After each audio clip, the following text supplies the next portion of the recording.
guys, we're going out. We're finished. So this is the view from the outside. I had a lot of learnings. Again, information about Saudi Arabia. And everything looks good.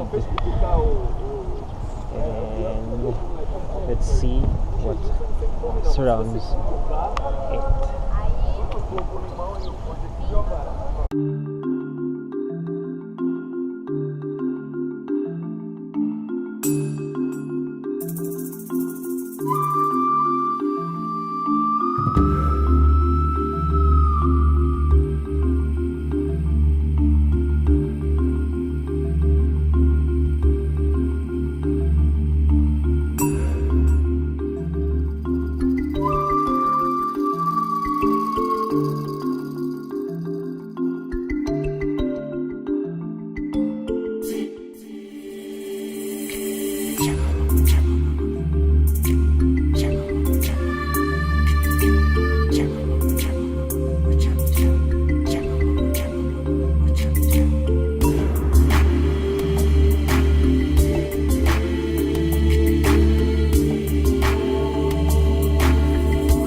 Hey guys, we're outside the MacBook Fortress now, which is on this side.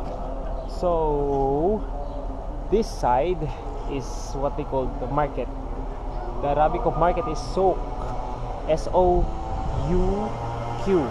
So this is the souk area. Let's see what we can buy inside.